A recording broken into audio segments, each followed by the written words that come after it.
Hello विद्यार्थियों, आज विषय वाणिज्य व्यवस्था और संचालन, चैप्टर फर्स्ट, संचालन का स्वरूप और महत्व। मैं आपकी टीचर योगी स्नेहलता। आज संचालन, विज्ञान, कला और व्यवसाय। संचालन एक विज्ञान है। विज्ञान अर्थात विशिष्ट व्यवस्थित प्रकार का ज्ञान। संचालन एक विज्ञान है। विज्ञान अर्थात व्यवस्थित और विशिष्ट प्रकार का ज्ञान। यह विज्ञान जिसमें नियम तथा सिद्धांत स्थापित किए जा सकते हैं तथा कार्यकारी संबंध स्थापित किए जा सकते हैं। संचालन में विज्ञान के लक्षण दिखाई देते हैं, जैसे कि व्यवस्थित ज्ञान, सर्वव्यापकता, कारण और प्रभावों का संबंध, वास्तविकताओं, विश्लेषण, प्रयोगों का आधार, नियमों की जांच आदि। संचालन एक विज्ञान की तरह अपने विशिष्ट सिद्धांत, इन सिद्धांतों को मानव, यंत्र, पूंजी, पद्धति आदि का उचित प्रयोग किया जाता है। ऐसे सिद्धांत विशिष्ट सिद्धांत होते हैं। संचालन एक विज्ञान है। डॉक्टर जॉर्ज टेरी के मतानुसार मानव या कहा जाए कि विज्ञान व्यक्ति को जानकारी प्रदान कराता है। डॉक्टर जॉर्ज टेरी के मतानुसार विज्ञान व्यक्ति को जानकारी प्रदान करता है। Science teach one two knowledge. संचालन एक कला है।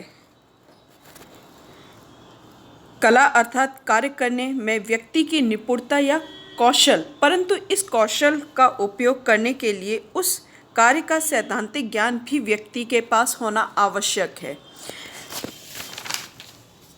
संचालन संबंधी नियमों, सिद्धांतों, व्यवहारों में उपयोग करते समय व्यक्तिगत कुशलता, सूझबूझ, चतुराई महत्व रखती है। सिद्धांतों का मात्र पुस्तकीय ज्ञान पर्याप्त नहीं होता है। इस ज्ञान का उपयोग करने के लिए टेक्निकल कला की भी उतनी ही आवश्यकता होने से संचालन अपने व्यक्तिगत कुशलता और योग्यता के अनुसार आवश्यक परिवर्तन करता है। डॉक्टर जॉर्ज टेरी के अनुसार कला व्यक्ति को काम करना सिखाती है। Art teach one two do. संचालन मात्र विज्ञान नहीं है या मात्र कला भी नहीं है। संचालन विज्ञान और कला का दोनों का सुंदर समन्वय है। इसलिए कहा जा सकता है कि संचालन एक भौतिक शास्त्र जैसी सुंदर विज्ञान या शिल्प जैसी सुंदर कला। ना वापस से एक ये कहूँगी, संचालन मात्र विज्ञान ही नहीं है या मात्र कला भी नहीं है। संचालन विज्ञान और कला दोनों का समन्वय है। इसलिए कहा जा सकता है कि संचालन ही भौतिक शास्त्र जैसा शुद्ध विज्ञान है, ना ही शुद्ध शिल्प जैसा शुद्ध कला है। संचालन एक व्यवसाय।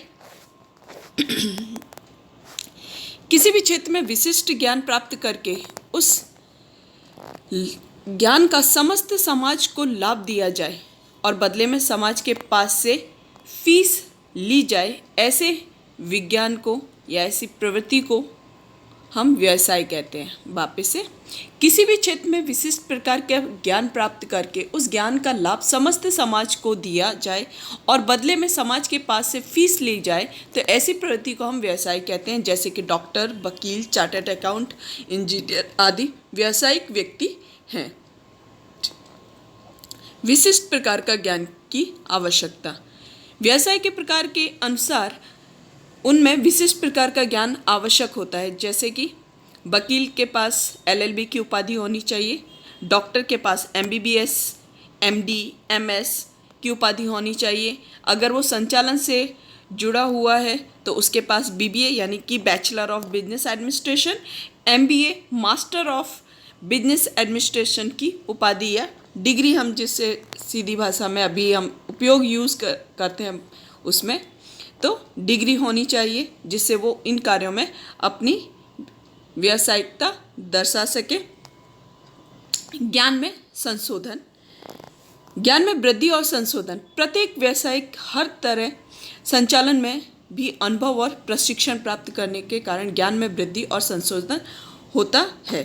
व्यावसायिक मंडल विविध व्यवसाय में क्षेत्रों में जिस प्रकार मंडल होते हैं उसी प्रकार संचालन के क्षेत्र में भी मंडल होते हैं जो संचालन का शिक्षण प्रशिक्षण देने का कार्य करते हैं। भारत में ऐसे शिक्षण का देने वाली संस्थाएं हैं जैसे IIM है जो राष्ट्रीय अंतर्राष्ट्रीय स्तर पर कार्यरत हैं।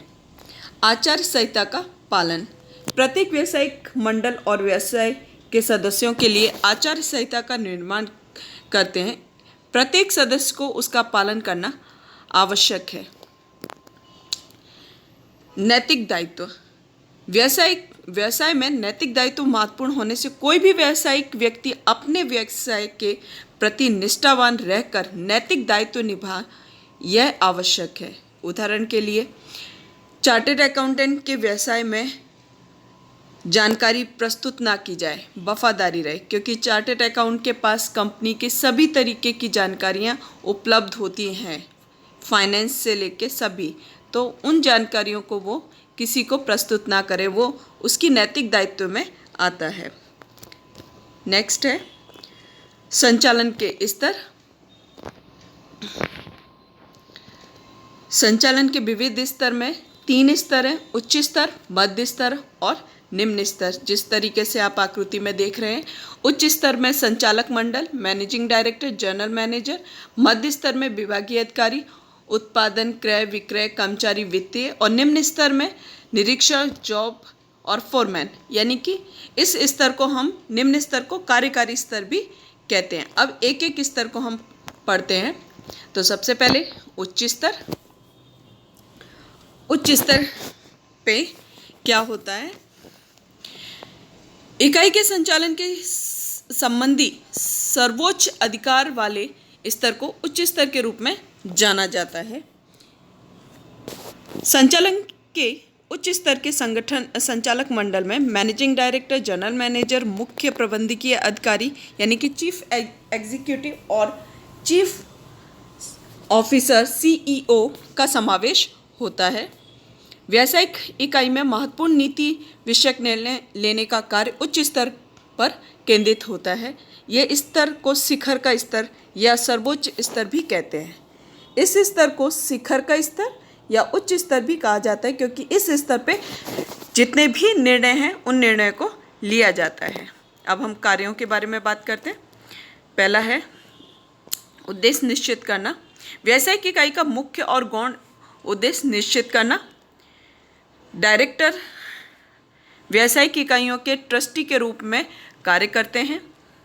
व्यावसायिक इकाई के मुख्य प्रबंधकीय अधिकारी और उच्च अधिकारियों की नियुक्ति करना और उनको अधिकार और दायित्व का विभाजन करना। इकाई के विविध विभागों द्वारा तैयार किया गया अंदाजपत्र को स्वीकार करना। कानूनी व्यवस्थाओं का पालन करना और इकाई के साथ जुड़े हुए कार्यों या विविध विभागों वर्गों के हितों की रक्षा करना।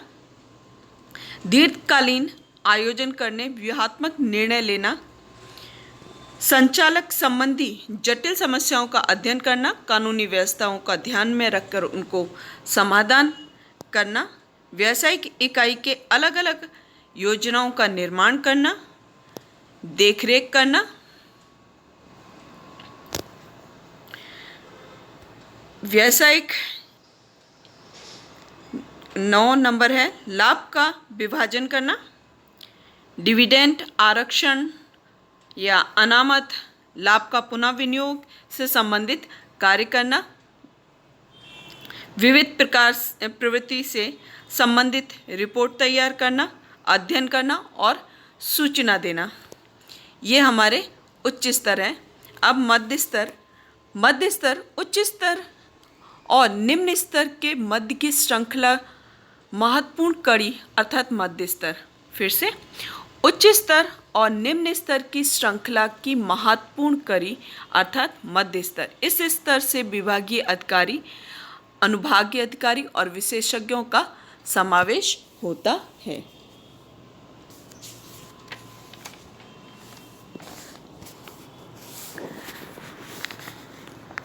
अब कार्यों पे हम बात करते हैं।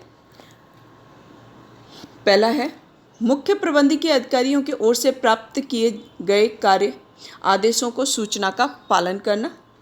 प्रत्येक विभागीय अधिकारी और अपने विभाग का अंदाजपत्र तैयार करके स्वीकृत के लिए उच्चतर स्तर पर प्रसारित करना।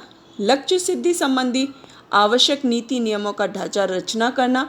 इससे संबंधित आवश्यक कार्य प्रणाली निश्चित करना।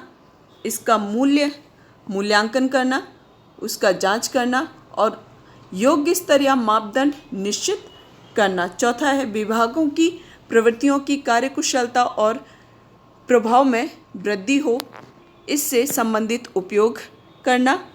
पांचवा है अपने भाग के कर्मचारियों का उत्साह बढ़ाना या उत्साह में वृद्धि करना। छठा है अन्य विभागों के अधिकारियों के साथ निरंतर संपर्क में रहना और संकलन स्थापित करना। सातवां है उप विभागों के कार्यों को ध्यान में देना, व्यावसायिक इकाइयों की क्रियाओं को देखरेख करना, सूचना प्राप्त करना, उसका अर्थघटन करना, मार्गदर्शन देना और उच्च स्तर के समक्ष सूचना प्रस्तुत करना।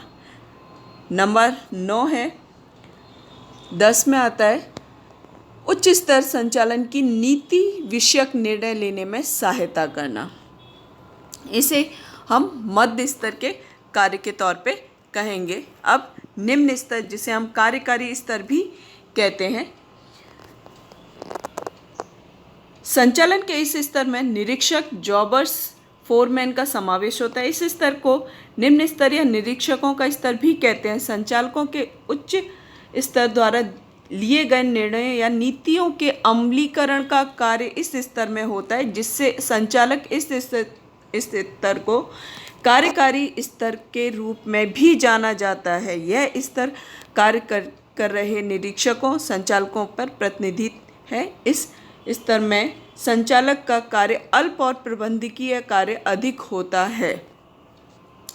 कार्य पहला है श्रमिकों को कार्य का निरीक्षण करना, श्रमिकों का में अनुशासन और उत्साह में वृद्धि हो ऐसे प्रयत्न करना, अपने विभागों के दैनिक कार्यों का आयोजन करना,